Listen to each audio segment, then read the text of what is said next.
नमस्कार, आप सभी का स्वागत है हमारे यूट्यूब चैनल पर। लगभग हम बहुत सारे चैप्टर्स के टॉप इंपोर्टेंट क्वेश्चंस देख चुके हैं। तो आज हम आपके बीच में लेके आए हैं अल्टरनेटिंग करंट के। इस चैप्टर से बहुत ही इंपॉर्टेंट न्यूमेरिकल क्वेश्चंस बनते हैं और डेफिनेटली है कि इस चैप्टर से कोई ना कोई न्यूमेरिकल आपके पेपर में जरूर आएगा। चलिए, तो सबसे पहला क्वेश्चन है अपने पास।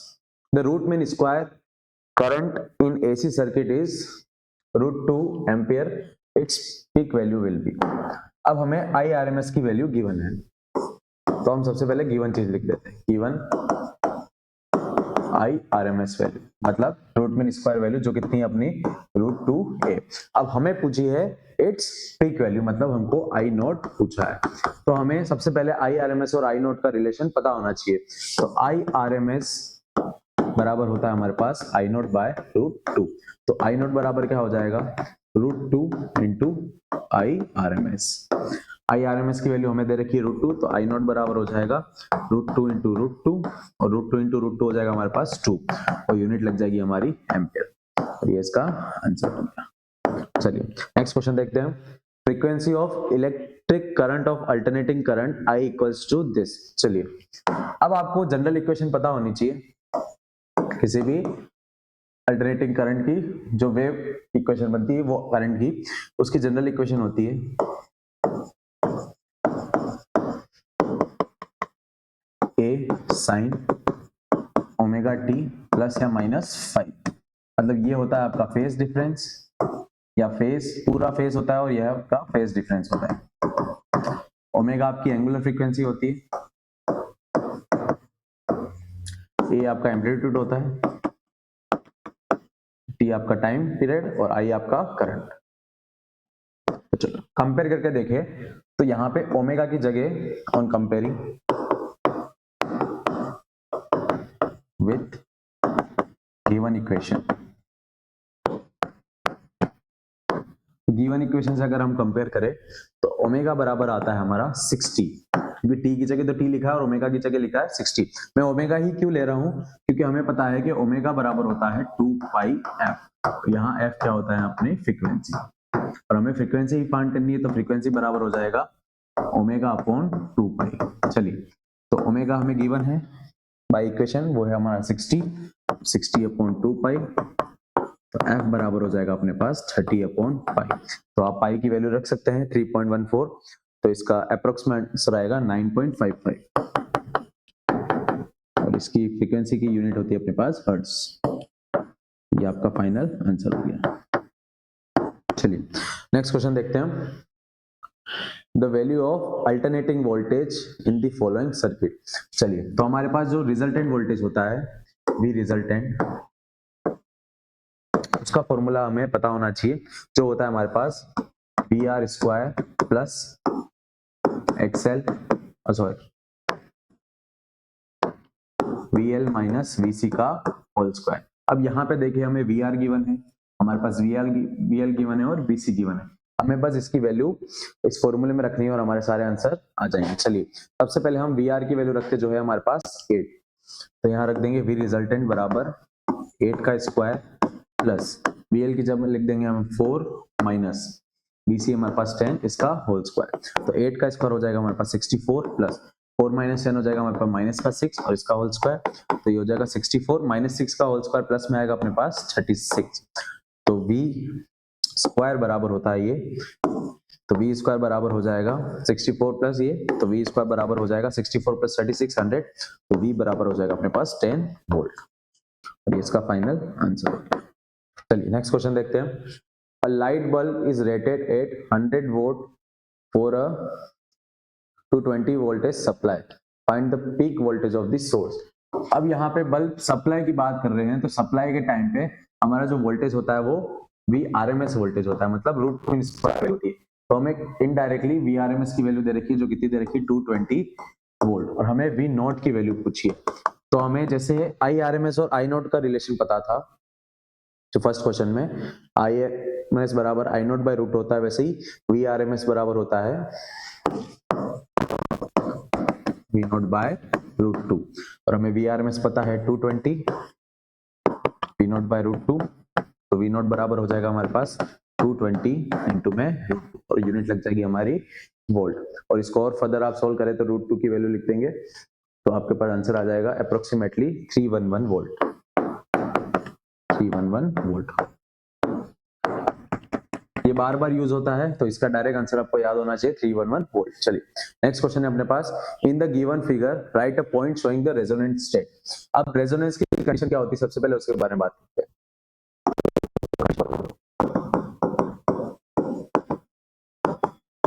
Resonance in LCR circuit. तो रेजोनेंस की कंडीशन होती है अगर हमारा XL बराबर XC हो जाए तो ये कंडीशन हमारी किसकी हो जाती है, रेजोनेंस की। तो हमें यहाँ पे एक ग्राफ गिवन है,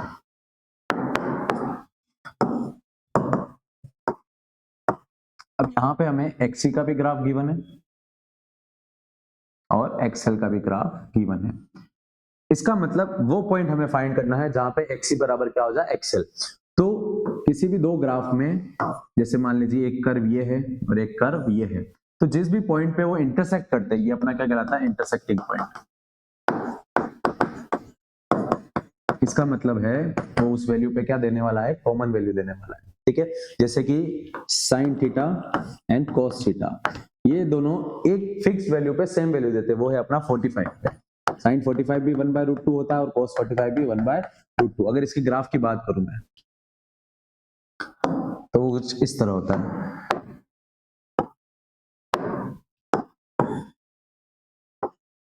सबसे पहले हम साइन की ग्राफ बना देते हैं ये, और ये बना देता हूं मैं cos का। तो यहाँ जहां काट रहे हैं वही पॉइंट होता है हमारा इंटरसेक्टिंग पॉइंट, मतलब इस पॉइंट पे दोनों की वैल्यू क्या आने वाली से। तो यहाँ पे XL और XC हमारा काट रहा है R पे, मतलब इस पॉइंट पे XL बराबर क्या है अपना XC। यही अपना पॉइंट इसका है, रेजोनेंस का पॉइंट। तो the point is where the XC curve and XL curve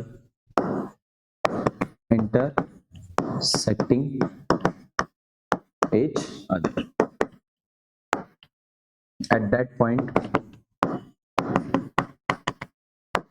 the value of XL equals to XC.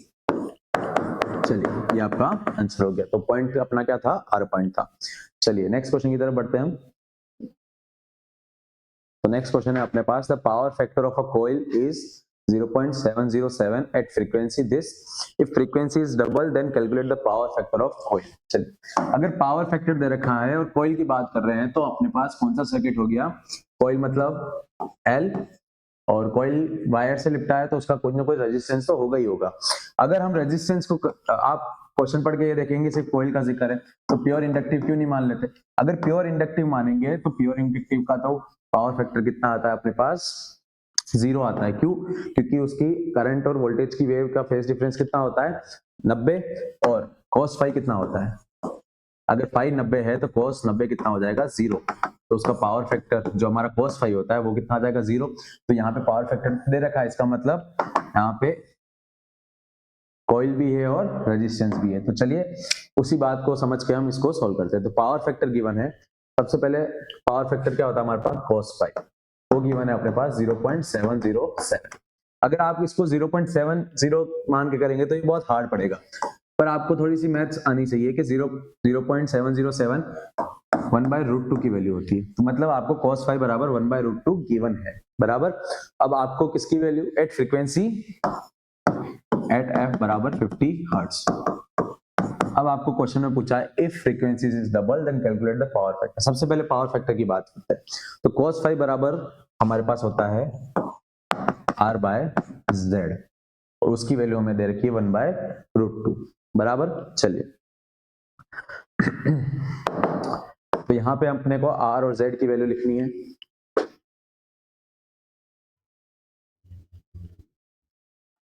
अब हमें यहाँ पे cos फाई बराबर R/Z पता है, तो Z की वैल्यू होती है हमारे पास R² प्लस XL का होल स्क्वायर, जहाँ XL बराबर होता है अपने पास ओमेगा L, बराबर। और ओमेगा को हम लिख सकते हैं 2πf। पर ये लिखने से हमारा आंसर नहीं आ पाएगा। क्यों? क्योंकि इक्वेशन ऊपर भी आर में और नीचे भी आर में है और एक्सेल में कहीं पे भी आर आता नहीं है, तो यहाँ पे आर तो रहेगा ही रहेगा। अगर मुझे आर को एलिमिनेट करना है तो मुझे एक्सेल को आर के फॉर्म में लिखना पड़ेगा। तो एक्सेल को आर के फॉर्म में कैसे लिखते हैं उसके बारे में जानते हैं। अगर cos फाई बराबर अगर मुझे 1/√2 दे रखा है तो हम tan फाई निकाल सकते हैं। tan फाई क्या होता है हमारे पास, हमें cos फाई तो पावर फैक्टर होता है और tan फाई हमारे पास होता है एक्सेल बाय आर। तो अगर मुझे cos फाई पता है तो मैं tan फाई निकाल सकता हूं। कैसे? cos फाई बराबर होता है हमारे पास बेस अपॉन हाइपोटेनियस। तो बेस अपने पास कितना है 1 और हाइपोटेनियस कितना है अपने पास √2। तो यहाँ पे पाइथागोरस लगा सकते हैं। हाइपोटेनियस का स्क्वायर बराबर बेस का स्क्वायर प्लस परपेंडिकुलर का स्क्वायर। तो हाइपोटेनियस है अपने √2 का होल स्क्वायर प्लस बेस है अपने पास 1 का स्क्वायर प्लस परपेंडिकुलर का स्क्वायर। √2 का स्क्वायर हो जाएगा 2 बराबर में 1 प्लस पी स्क्वायर। तो 2 - 1 बराबर पी, तो पी बराबर कितना आ जाएगा 1। तो हमें पता है एज tan फाई किसके बराबर होगा, बेस अपॉन परपेंडिकुलर यानी 1/1। तो tan फाई किसके बराबर आ गया अपने पास 1 के बराबर। और tan फाई क्या होता है अपने पास XL by R equals to 1। तो यहाँ से एक रिलेशन आ गया एक्सेल बराबर, अगर मैं क्रॉस मल्टीप्लाई कर दूं तो एक्सेल बराबर कितना आ गया आर। तो अब मैं एक्सेल को क्या लिख सकता हूं आर। तो यहाँ पे इक्वेशन क्या बन जाएगी R square plus XL square पर अकॉर्डिंग टू क्वेश्चन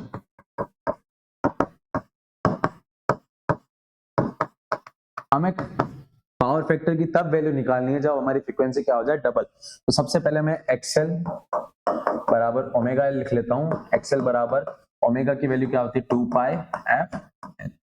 अगर मैं f को डबल कर रहा हूं, if f equals to 2f, अगर f डबल हो जाएगा तो एक्सेल बराबर क्या हो जाएगा 2π इंटू में 2f इंटू में l। तो ये एक्सेल 2 को आगे रहने दो तो पीछे बन जाएगा 2πfl। तो ये तो वापस क्या बन गया, ये तो क्या वापस बन गया, सॉरी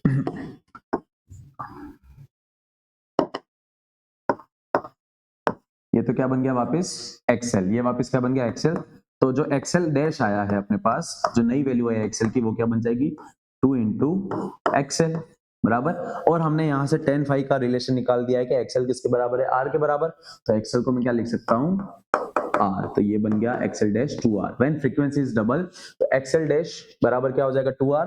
तो फ्रीक्वेंसी जब डबल की तो cos फाई किसके बराबर हो जाएगा अपने पास r बाय जेड के। और z अपना क्या हो जाएगा जब फ्रीक्वेंसी डबल की R square plus XL dash का होल स्क्वायर। एक्सेल डैश को मैं क्या लिख सकता हूं, एक्सेल डैश को मैं लिख सकता हूं 2r। तो ये हो जाएगा अपने पास cos फाई बराबर r upon R square plus 2r का होल स्क्वायर। cos फाई बराबर आ गया r अपॉन, अब यहाँ पे क्या हो जाएगा आर स्क्वायर प्लस 2 का स्क्वायर 4 और r का square r square. 4r square plus r square हो जाएगा 5r square, r upon root में 5r स्क्वायर। तो r स्क्वायर जब रूट के बाहर आ जाएगा तो अपने पास हो जाएगा r अपॉन r सिर्फ 5। r से r कट जाएगा तो cos फाई बराबर आ जाएगा 1/√5। और ये अपना क्या हो जाएगा फाइनल आंसर या फिर पावर फैक्टर व्हेन हमारी फ्रीक्वेंसी क्या हो जाए डबल। अब मुझे ये फाइनल आंसर चाहिए था जो एग्जैक्ट वैल्यू, क्योंकि क्वेश्चन में भी क्या दे रखी है एग्जैक्ट वैल्यू दे रखी है। पर अगर मैं इस r को नहीं बदलता तो मेरा आंसर r के फॉर्म में आता, इसलिए मैंने ये तरकीब अपनाई। कुछ नहीं किया, वापस देख लिया इसको। cos फाई बराबर हमें गिवन है, हमें ये पता होना चाहिए। अगर आपको पता है कि ये 1/√2 होता है तो ये क्वेश्चन आपके लिए इजी हो जाएगा। तो cos फाई बराबर क्या हो जाएगा r बाय जेड होता है। तो cos फाई का ये फॉर्मूला जनरल फॉर्मूला हमने लिख दिया। अब जब फ्रीक्वेंसी डबल करेंगे तो ये एक्सेल डैश में बदल जाएगा। हम मान लेते हैं कि इसकी वैल्यू चेंज हो जाएगी, तो उसको रिप्रेजेंट करने का तरीका क्या है एक्सेल डैश। एज एक्सेल बराबर क्या होता है हमारे पास ओमेगा एल, जब फ्रीक्वेंसी 50 है तो ये सारी कंडीशन। अब cos फाई बराबर कितना दे रखा है 1/√2। तो मैं tan फाई निकाल सकता हूं। क्यों? क्योंकि tan फाई से ही हमारा एक्सेल और r के बीच का रिलेशन आता है। तो ये अगर 1/√2 है तो मुझे क्वेश्चन देख के ही पता चल गया था कि cos फाई अगर 1/√2 है तो sin फाई भी कितना आएगा 1/√2। और tan थीटा बराबर क्या होता है sin थीटा अपन cos थीटा। तो 1/√2 से 1/√2 करके 1 आ जाएगा। पर वो 1 कैसे आया वो मैंने ये नॉर्मल 10th क्लास की ट्रिग्नोमेट्री लगा के सॉल्व किया। tan फाई बराबर हमारा 1 आ चुका है। तो एक्सेल बराबर कितना आ जाएगा r। ठीक है।